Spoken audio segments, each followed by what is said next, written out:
AP మంత్రి కాకాని మాట్లాడుతున్నారు, live చూద్దాం.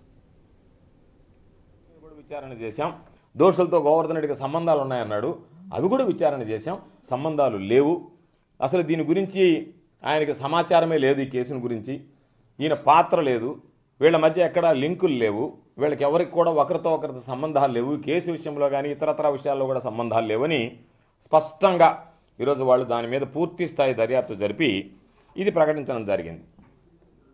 అయితే ఈ సందర్భంగా నేను కోరుకునేది 2 సంవత్సరాలు చంద్రబాబు నాయుడు దగ్గర నుంచి లోకేష్ దగ్గర నుంచి సరే ఈయన పెద్దగా పట్టించుకొని, నేను సోమిరెడ్డి అనేటువంటి వాడిని పెద్దగా నేను పట్టించుకోను. ఎందుకంటే నిద్రలేస్తే పాపం ఏదో అప్పుడప్పుడు చూడాలి, ఏమన్నా ప్యాంటుకి ఏమన్నా పిచ్చుకోక గరిచింది, వీడికి ఏమైనా ఏదైనా ఘాట్లు ఉన్నాయని చెప్పాను. అందుకని పెద్దగా పట్టించుకోను నేను. ఆ ఘాట్లు ఉండుంటే అది ఏదైనా పిచ్చుకోక గరిచిందేలే, ఘాట్లు ఉండాలని గమ్ముండాలి. కాకపోతే ఇది ఎందుకు చెప్తున్నానంటే, ఒక 14 సంవత్సరాలు ఈ రాష్ట్రానికి ముఖ్యమంత్రిగా ఉన్నటువంటి వాడు, నాకు 45 సంవత్సరాల అనుభవం ఉందని చెప్పుకునేటువంటి వాడు, ఏమి జరుగుంటుందో కూడా ఆలోచించకుండా ఒక వ్యక్తి మీద నిందలు వేసేద్దాం, ఆ తర్వాత బురద తలితే కడుక్కుంటాడనేటువంటి విధంగా ఈరోజు నువ్వు అనేక రకాలైనటువంటి అనేక బహిరంగ సభల్లో మాట్లాడావు. నీకున్నటువంటి విలువ, నీ విశ్వసనీయత ఈరోజు శూన్యం అనేటువంటిది ప్రజలు గమనిస్తే నీలాంటి వాడి మాటలకు విలువ ఉందా? నేను ఈరోజు అడుగుతున్నా, చంద్రబాబుని అడుగుతున్నా, నువ్వు మాట్లాడేటువంటి ఏ మాటకైనా విలువ ఉంటుందా? విలువ ఉండాల్సినటువంటి అవసరం ఉందా? ఎందుకు చెప్తున్నాను? నువ్వు అనేక సమావేశాల్లో, మొన్న వెంకటగిరిలో జరిగినటువంటి సమావేశంలో కూడా నువ్వు మాట్లాడిపోయావు. ఆ రోజు కూడా చెప్పా, నేను సిబిఐ విచారణకు సిద్ధపడ్డా, విచారణ చేయించుకున్నా, నీకు దమ్ము ధైర్యం ఉంటే నువ్వు సిబిఐ విచారణకు నీ మీద వచ్చినటువంటి కేసులకు చేయించుకోగలవా అని ప్రశ్నించా, ఛాలెంజ్ విసిరా. మరలా ఈరోజు చెప్తున్నా, నా మీద ఒక అభియోగం వస్తే నేను కోర్టుకు వెళ్ళి నా మీద విచారణ చేయిస్తారా, మీరు మీ అభ్యంతరాలు ఏదన్నా ఉంటే చెప్పండి అంటే, నాకు అభ్యంతరం లేదు, విచారణ చేయండి అని చెప్పి నేను న్యాయస్థానం అనుకోలే. నీ మీద వదిలేయి. పొంకాలుగా ఉన్న రింగ్ రోడ్ దగ్గర నుంచి, స్కిల్ డెవలప్మెంట్ దగ్గర నుంచి, అనేక రకాలైనటువంటి భూములకు సంబంధించినటువంటి ఇన్సైడర్ ట్రేడింగ్ దగ్గర నుంచి అనేక రకాలైనటువంటి కుంభకోణాలు, మద్యం కుంభకోణం దగ్గర నుంచి అనేక రకాలైనటువంటి కుంభకోణాలు ఉన్నాయి నీ మీద. నీ పాత్ర లేదు అంటే అన్నిటి మీద చేయించుకోవడానికి నీకు ధైర్యం లేదు. అనేక సందర్భాలు అది చూసాం, ఎందుకంటే నువ్వు కోర్టుకు వెళ్ళి ఆపుకోవడం. నీకు నిజంగా ధైర్యం ఉంటే, నువ్వు నీతిమంతుడివే అయ్యి ఉంటే, నువ్వు అవినీతిపరుడు కాకపోతే, రేపు ఎన్నికల్లో నేను అవినీతిపరుడిని కాదు, నేను అందుకే సిబిఐ విచారణకు సిద్ధపడ్డానని చెప్పి ఏ ఒక్క నీ మీద వచ్చినటువంటి అభియోగం పైన అయినా నువ్వు సిబిఐ విచారణకు సిద్ధంగా ఉన్నావా? దానికి సమాధానం చెప్పు. నన్ను మాట్లాడడం కాదు, ఈరోజు నా సంగతి నువ్వు మాట్లాడావు, కొన్ని పత్రికలు రాశాయి, కొంత మీడియా చూపించింది. ఈరోజు ప్రజలకు అర్థమైంది ఏంది? ఈ మీడియాలో రాసినటువంటిది అవాస్తవం, ఈ మీడియాలో ఛానల్స్లో చూపించింది అవాస్తవం, చంద్రబాబు నాయుడు మాట్లాడింది అబద్ధం. కాబట్టి ఇవన్నీ అబద్ధాలైనప్పుడు నీ నోటుకుండా వచ్చేటువంటి ఏ మాటకైనా ఇక భవిష్యత్తులో విలువ ఉంటుందా ప్రజల్లో? నువ్వు మాట్లాడావు. నీ కొడుకు, ఆ పిల్లవాడు వయసు ఎంత, నా వయసు ఎంత, ఎక్కడికి వెళ్ళి నా పిల్లగాడు కోర్టు దొంగ కాకాని అని మాట్లాడాడు.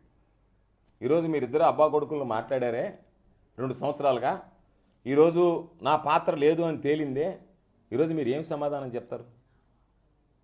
మీరు క్షమాపణలు చెప్పుకోవాల్సినటువంటి పరిస్థితి కదా. నాకు చెప్పవలేదు, నేను మీలాంటి వాళ్ళ దగ్గర క్షమాపణలు కూడా కోరుకోను. ఎందుకంటే రాజకీయ జీవితానికి వచ్చిన రోజే ఎవడో ఒకడు పనికిమాలినోడు మాట్లాడుతూ ఉంటాడు, వాడి గురించి పెద్దగా పట్టించుకోవాల్సినటువంటి అవసరం లేదు. అది పట్టించుకొని మనం మనసు పాడు చేసుకోవాల్సినటువంటి అవసరం లేదు.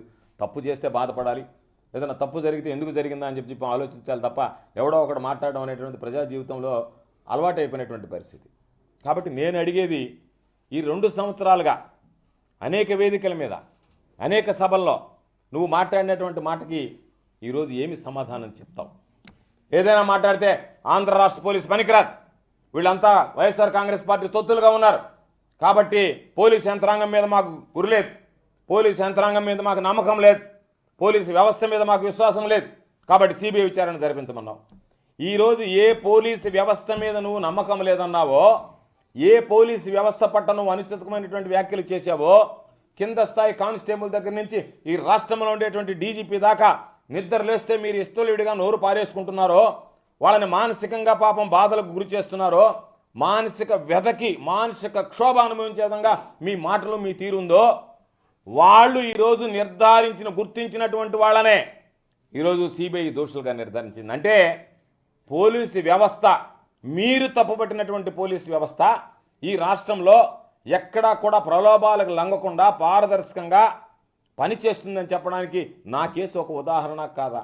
నెల్లూరు కోర్టులో జరిగినటువంటి దొంగతనం ఒక ఉదాహరణ కాదా?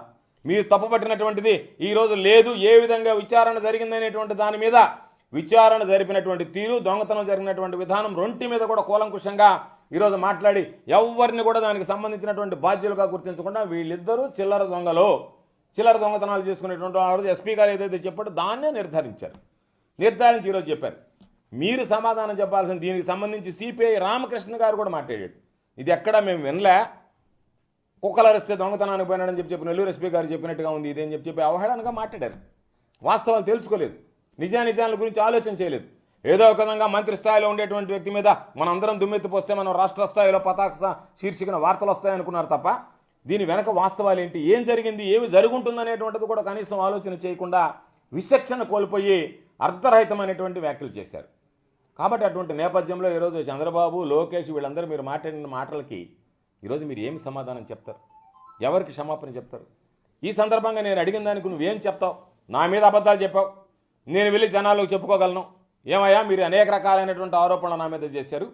ఒక ఆరోపణ చేస్తే ఆ ఆరోపణకు సంబంధించి సాక్షాత్తు బహుశా ఈ జిల్లాలో సిబిఐ ఎంక్వైరీ ఎవరి మీద జరిగి ఉండదు అనుకుంటా. సిబిఐ విచారణ జరిగింది, సిబిఐ విచారణకు సిద్ధపడ్డాం, సిబిఐ విచారణలో వాస్తవాలు బయటపడ్డాయి, నిజానిజాలు ప్రజలకు తెలిసాయి.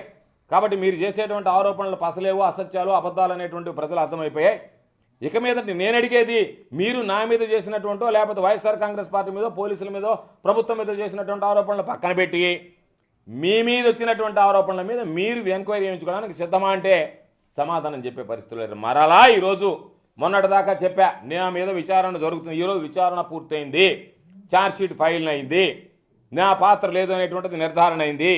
ఇప్పటికైనా మీకు దమ్ము ధైర్యం ఉంటే, రేపు ఎన్నికల్లో గెలవాలని మీరు అనుకుంటే, ప్రజల విశ్వాసం చూరగొనాలి అనుకుంటే మీ మీద వచ్చినటువంటి అభియోగాల్లో ఏ ఒక్క అభియోగానికైనా మీరు సిద్ధమా విచారణకు అనేటువంటిది చంద్రబాబు నాయుడు 24 గంటల లోపల స్పందిస్తే బాగుంటుందని నేను కోరుకుంటున్నా. చంద్రబాబు స్పందించడు. ఎందుకంటే ఏ ఛాలెంజ్ విసిరినా ఏదో ఊరకుక్కల చేతనో వీధి కుక్కల చేతనో మురిగించడం తప్ప చంద్రబాబు నాయుడు బయటకు వచ్చి చెప్పలేడు. పోనీ చంద్రబాబు నాయుడు అంత హుందాగా ప్రవర్తిస్తాడనంటే మైకి మెడకొకటి తగిలించుకుని వచ్చినప్పుడు ఎంత నీచానికి దిగజారి రోడ్డు సారుడు బజారోడు కూడా మాట్లాడకూడని విధంగా ఎమ్మెల్యేలని మంత్రుల్ని మాట్లాడిపోతుంటాడు. కాబట్టి నీ దగ్గర హుందాతనం లేదు, నువ్వు ఎవరి మీదైనా మాట్లాడతావు. నువ్వు వెంకటగిరి సభలో మాట్లాడిపోయినటువంటి వాడు ఆ మాటలకు కట్టుబడి ఈరోజు ఏమి సమాధానం చెప్తావు అనేటువంటిది ఒకటి.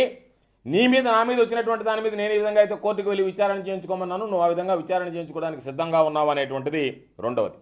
ఈరోజు నేను అడుగుతున్నా చంద్రబాబు, నువ్వు అవినీతి పరుడివి కాకపోతే నీతిమంతుడివే అయితే నీ పరిపాలన జగన్మోహన్ రెడ్డి గారి పరిపాలన కన్నా బాగుండి ఉంటే, జగన్మోహన్ రెడ్డి గారి పరిపాలన ఈరోజు బాగలేదు అనుకుంటే, జగన్మోహన్ రెడ్డి గారి పరిపాలనలో అవినీతి జరుగుతుంది, నా పరిపాలనలో అవినీతి జరగలేదని నువ్వు అనుకుంటే నువ్వు ఎందుకు వీళ్ళందరితో కలిసి జగన్మోహన్ రెడ్డి గారు ఒక్కడి మీద పోటీ చేయాలనేటువంటి ఆలోచన చేస్తున్నావు అనేటువంటి దానికి సమాధానం చెప్పు. నువ్వు అత్యంత బలవంతుడివి కదా, నువ్వు నీతిమంతుడివి, నువ్వు వీరుడివి.